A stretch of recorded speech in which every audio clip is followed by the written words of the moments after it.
Hello, everybody. It's your girl Essence here. Welcome to episode 5 of No Skips Allowed. Let's get into it.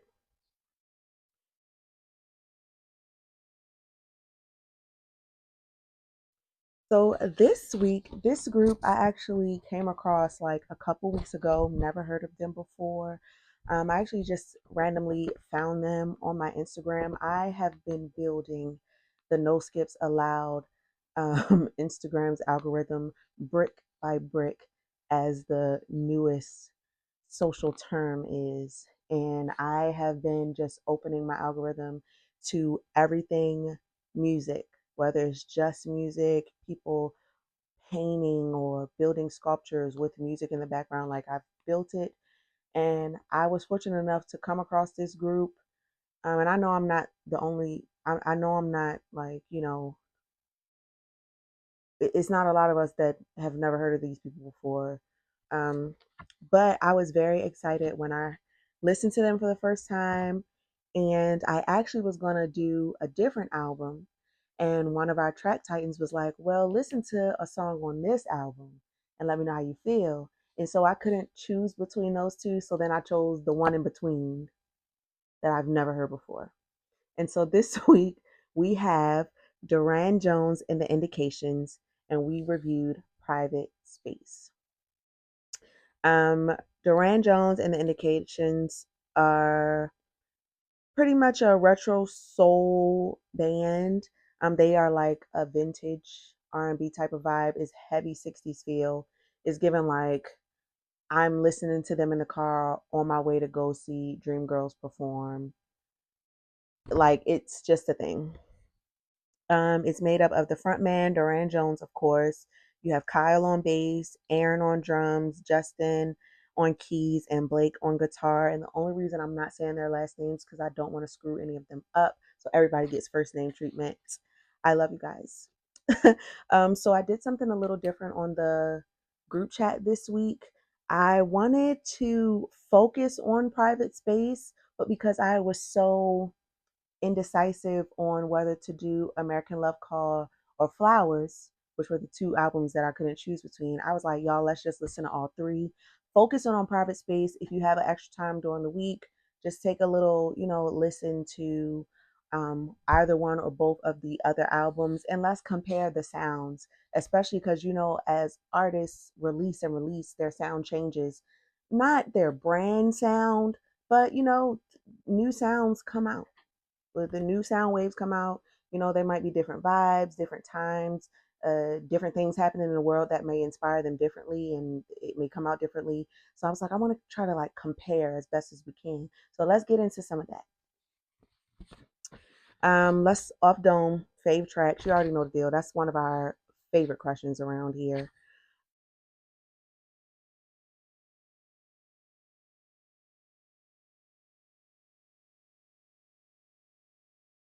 Off of Private Space, which was the main one this week, we had Ride or Die. My ride or die, baby. Private Space, which is my favorite. It's named after the album, or the album is named after it. Either way, it's my favorite. With You is also one of my favorites. Sexy Thing is a banger. So we have those. Some other people said from the other album, Flowers, we have Lover's Holiday. That is a banger. That was the first song that I heard of them that made me be like, oh, okay, this is the one. We have I Need the Answer, Really Want to Be With You. That's a good one. And Rust and Steel. We're going to talk about that a little later as well. On American Love Call, Listen to Your Heart, How Can I Be Sure, True Love. Those three are also hot ones. Nobody had any least favorites. Now, I will tell you, How Can I Be Sure almost did not make it into the cut for me because the vocals at first, uh, it was a little different for me. But the music changed my mind. About halfway through, the music changes a little bit, and it was like, and so I was like, all right, I accept Hobby Shore. I also really like. and I don't mean this as a dig, but this their music isn't like vote like I don't know how to explain this without sounding rude. I mean, it's a review club, so we got to say what we feel, but it's not about the vocals. Like he's not singing down or anything, or it's not about the rhymes. It's truly purely about vibes. But there are good vocals on all of the records. It's just the vibe outweighs what the vocals are doing most of the time. Lord, I do not want that to come off bad. But it's I don't know. Did the production style match? Absolutely. It like I said, it gives that vintage vibe. Like, let's go through some of the songs. Ride or Die, you riding down the drop top with your boo, it's sunny out. Okay, picture this. You know that scene when Taylor, what's her first name? I don't remember. But in Why Do Fools Fall in Love, when Halle Berry went to go pick up Lorenz Tate, and after he thought he was getting clean, she picked him up from the airport, and they was riding, listening to "I Feel Good," "Ride or Die." It would have fit perfectly right there. Private Space. Private Space gives me like a James Bond. We're watching them go undercover. The lady is sexy in a casino and she pulling off a grifter gig. Like Private Space. A lot of this music also gives me movie score, like movie soundtrack. I did have that on the cue card somewhere later down the line, but we're gonna bring it up now. With You is a party. With You though is timeless to me because of course the music came out now, but I know they would have been vibing to that back then and I know we'll still vibe to it now. So I feel like With You is really timeless. Sexy Thing, I'm gonna talk about that later. That's a good one. On Flowers Lovers Holiday, it's like a vacation. It's like you on vacation with your family, with your man. You going down to the Pocono with the champagne tub with a hot tub in the bathroom, I mean the bedroom. It's giving that down on the Poconos. I Need the Answer. I love the song. I love the structure of the song. Why do we take till there's nothing left? It's like so vibey. I really love I Need the Answer. Really wanna be with you. Really wanna be with you gives me we can boogie on down. Rust and Steel is a very good one. That also gives me like motion picture soundtrack. It actually kind of gives me like Glory, John Legend. One day when the glory comes. Um like it should be in a Martin Luther King movie or a Malcolm X movie or some old movie like that. And it's a scene where you just riding in the car and you just black and you just wishing that the world was a better place. And it's just breaking your heart that it's not. Rustin still gives me that. Take the time to listen to it. Um, American Love Call, Listen to Your Heart. That's a good one. How Can I Be Sure? We talked about that already. True Love definitely gives me. Okay, do you remember that scene at Ali with Will Smith and Jada Pinkett Smith, and they were like slow dancing? True Love. When I heard True Love for the first time, it immediately put me back to that scene. I'm clipping all of these scenes, by the way. So there you go.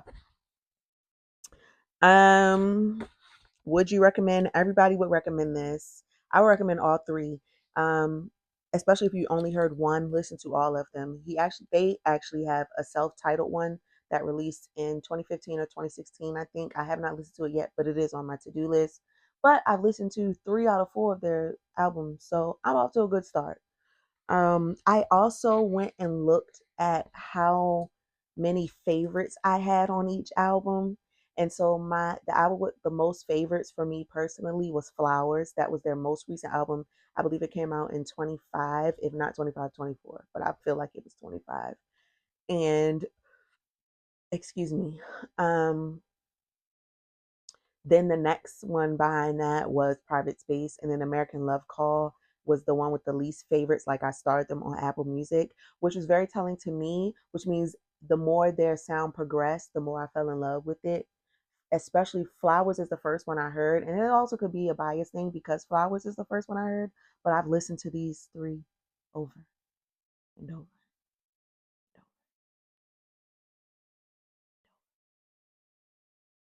And so, yeah, Flowers, Private Space, American Love Call is my personal order of favorites from most favorite to least favorite.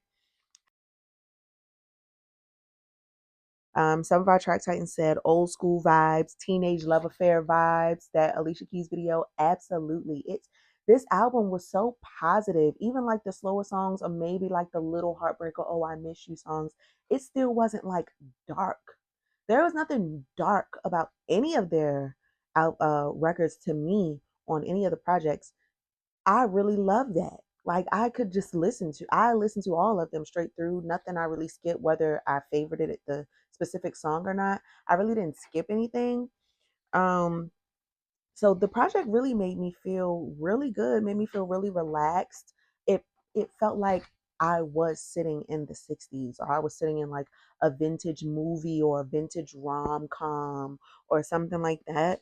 And so I'm with it, Durand and the Indications.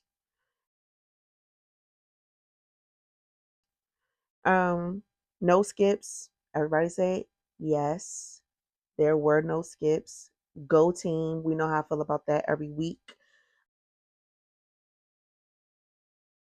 Nobody had changes but me, and we know what my changes were.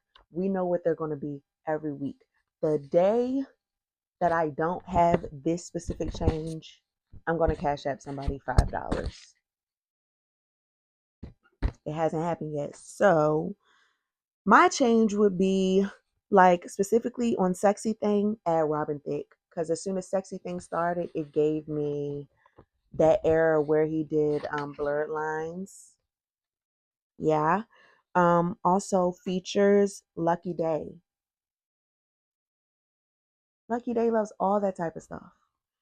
October London. Because he already gives like what that Sam Cooke Marvin Gaye feel. Just go ahead and add him to the bunch, Duran. I really think October London would be fire.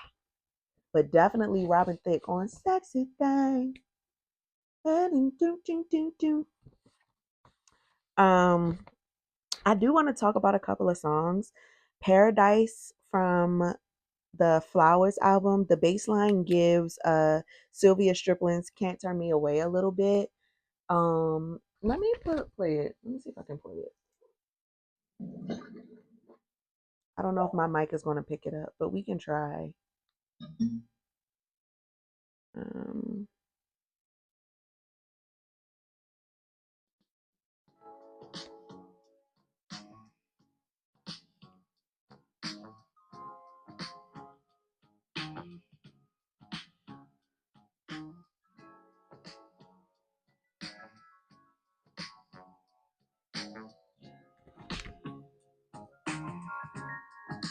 Crazy like a fool. I don't know if you could hear that, but my speaker technical difficulties. We're not gonna worry about it. If it don't work, I'll just clip something. I love to clip. But the doom doom doom doom doom doom doom doom,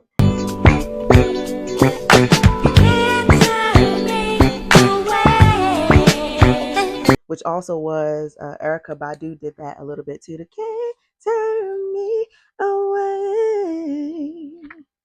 Believe in your heart, I'll always understand.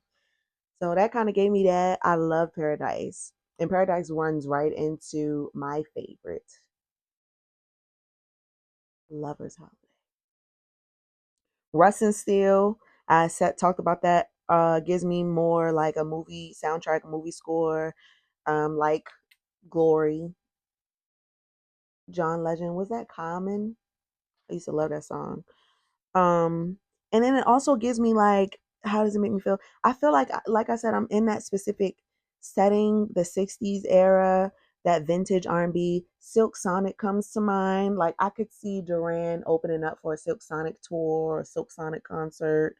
Or I could see them doing one big old jumbo collab. I don't know how that would work because Silk Sonic, even though it is APAC and Bruno, they do have a big band with backgrounds and things like that. I don't know how that would work, but I could see them at least opening up for Silk Sonic. No Worries, Anderson, and ooh, do not quote me. Do not remember the other guy's name, but definitely No Worries. On More Than Ever, I definitely could see Bruno or Silk Sonic on that song More Than Ever. Um, and just overall, the bass line just goes. The bass line goes. I wrote that, and I'm trying to figure out if I wrote that for a specific song or if I wrote that for in general. And since there's no song by it, I know I wrote it for general. The bass line, who's playing the bass? Because I wrote him down, didn't I?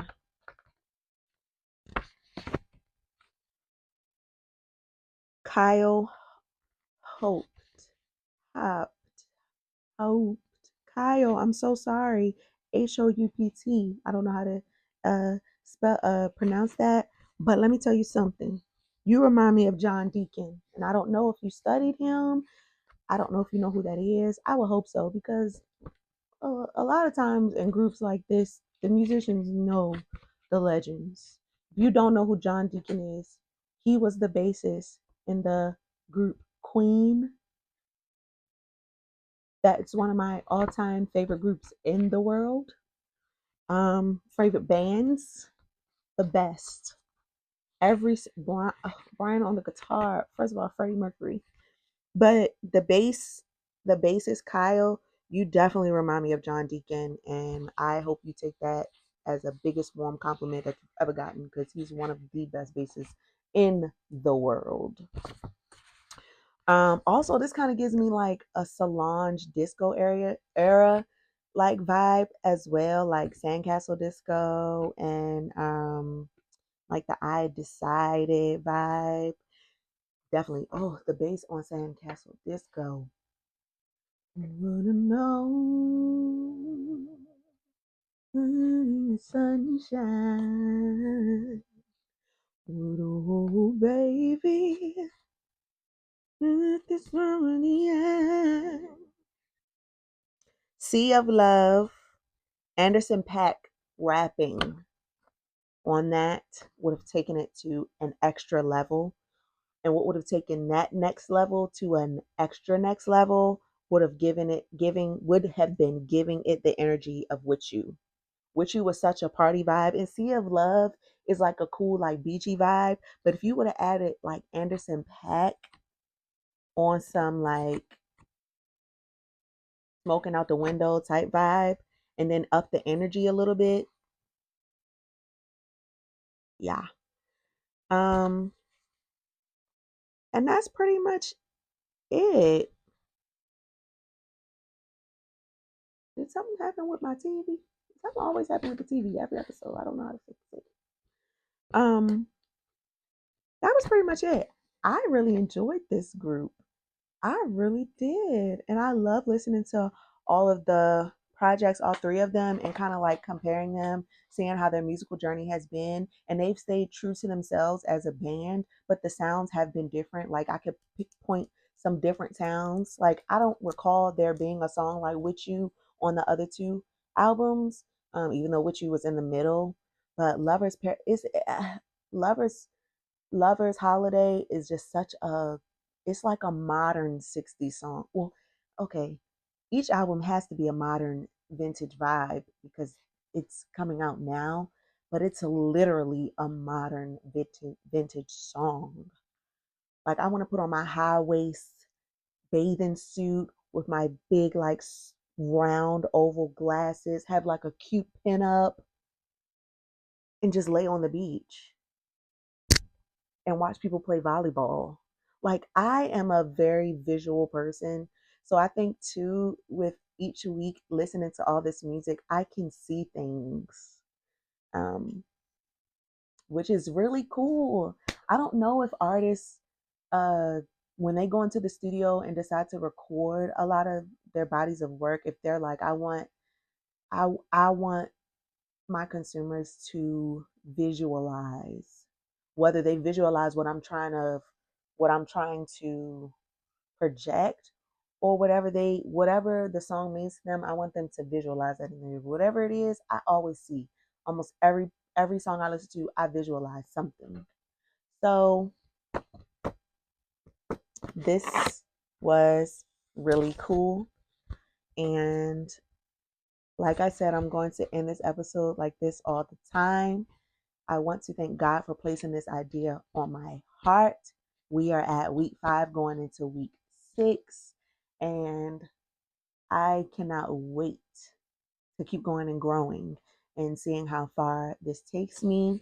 I also want to thank you guys, my supporters, the viewers, the followers, the friends, the family, the strangers that I'm just meeting and getting to know through this, the community that I am building and that I'm creating. It is expanding, and I'm so honored and so grateful. I have new ideas and things ticking in my head that I can't wait to share with you. And also, the website really is still coming, and other things are coming too. Just bear with me.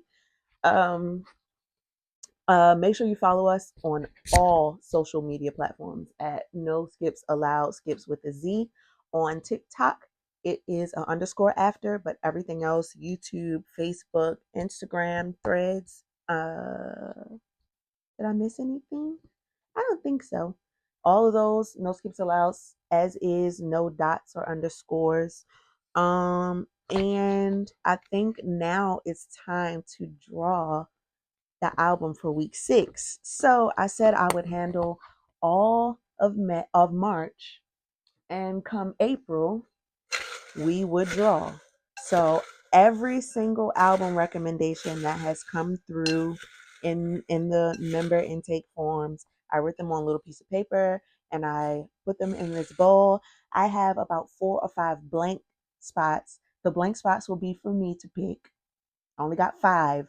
5 up against 102, 101. So I'm not trying to pick everything. It's just like a little wild card. And there are, I believe, 3, no more than 4 papers with 2 different artists on them. And when we draw those that week, the club will be split into 2 groups, Group A and Group B. Group A will have 1 album, Group B will have 1 album, and we're going to compare and contrast at the end of the week. So there are about 3 or 4 of those in here because there were a lot of like the same artists, different albums in here. The main one that a lot of people voted for or submitted or recommended was the To Whom It May Concern album with Jill Scott, and that was week 3. So if you want to see that, you can go back and watch on YouTube. Week 3, we did Jill Scott's To Whom It May Concern, but now we have the pick. All right, let me not look. They folded up too, so I can't see anything. I'm nervous.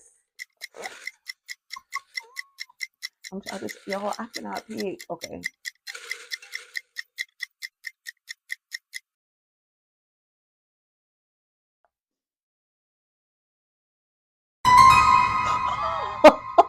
Oh, this is a good one.